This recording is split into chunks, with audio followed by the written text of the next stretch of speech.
ಚಿಂದಿ ಉಡಾಯಿಸೋ ಖಾರ ಬಣ್ಣ ರುಚಿಯನ್ನು ನೀಡುತ್ತದೆ. ಆಚಿ ಮೆಣಸಿನ ಪುಡಿ ಚಿಂದಿ ಉಡಾಯಿಸೋ ಖಾರ ಬಣ್ಣ ರುಚಿ. ರಾಜ್ಯದಲ್ಲಿ ಮತ್ತೆ ವಕ್ರಿಸ್ಕೊಳ್ತಾ ಇದೆಯಾ ಕೋವಿಡ್ ಅಂತ ಹೇಳಿ ಅನೇಕರು ಗಾಬರಿ ಆಗ್ತಾ ಇದ್ದಾರೆ. ಚೀನಾ, ಜಪಾನ್, ಹಾಂಗ್ಕಾಂಗ್ನಲ್ಲಿ ಕೋವಿಡ್ ಹೆಚ್ಚಾಗ್ತಾ ಇದೆ. ರಾಜ್ಯದಲ್ಲಿ ಒಟ್ಟು 35 ಕೋವಿಡ್ ಪ್ರಕರಣಗಳು ಪತ್ತೆ ಆಗ್ತಾ ಇವೆ. ಇಲ್ಲಿ ಬೆಂಗಳೂರಲ್ಲಿ 32 ಕೋವಿಡ್ ಸೋಂಕಿನ ಪ್ರಕರಣ ಪತ್ತೆಯಾಗಿದೆ.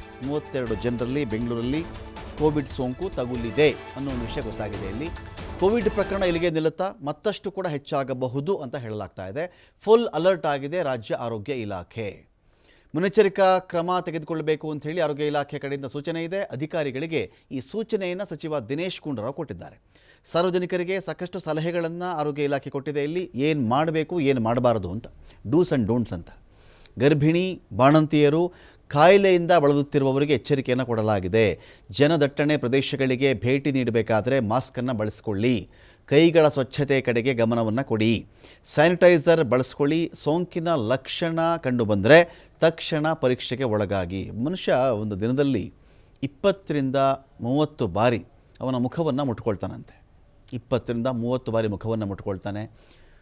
ಈಗ ಹಾಗಾದರೆ ಮುಖ ಮುಟ್ಕೊಳ್ಬಾರ್ದ? ಮುಟ್ಟಿಕೊಳ್ಳಬಹುದು. ಆದರೆ ನೀವು ಕೈಗಳನ್ನು ಸ್ವಚ್ಛತೆಯಿಂದ ಇಟ್ಕೊಳ್ಳಿ ಅಂತ ಹೇಳಿ. ನೀವೆಷ್ಟು ಸ್ವಚ್ಛವಾಗಿದ್ದೀರಿ ಎನ್ನುವುದು ನಿಮ್ಮ ಬಗ್ಗೆ ಸಾಕಷ್ಟು ಹೇಳುತ್ತೆ ಅಂತ. ನಿಮ್ಮ ಮನುಷ್ಯನ ಸ್ವಚ್ಛತೆ ಇದೆಯಲ್ಲ, ಆ ಸ್ವಚ್ಛತೆ ಅನ್ನೋ ವಿಚಾರವೇ ಅವನ ವ್ಯಕ್ತಿತ್ವವನ್ನು ಕೂಡ ಹೇಳುತ್ತೆ ಅಂತ ಹೇಳಿ ಒಂದು ಮಾತಿದೆ. ಅದೇ ಪ್ರಕಾರವಾಗಿ ಕೈಗಳನ್ನು ಆದಷ್ಟು ಶುದ್ಧವಾಗಿ ಇಟ್ಕೊಳ್ಬೇಕು. ಸ್ಯಾನಿಟೈಸರ್ ಬಳಸ್ಕೊಳ್ಬೇಕು. ಮಾಸ್ಕ್ ಹಾಕ್ಕೊಳ್ಬೇಕು.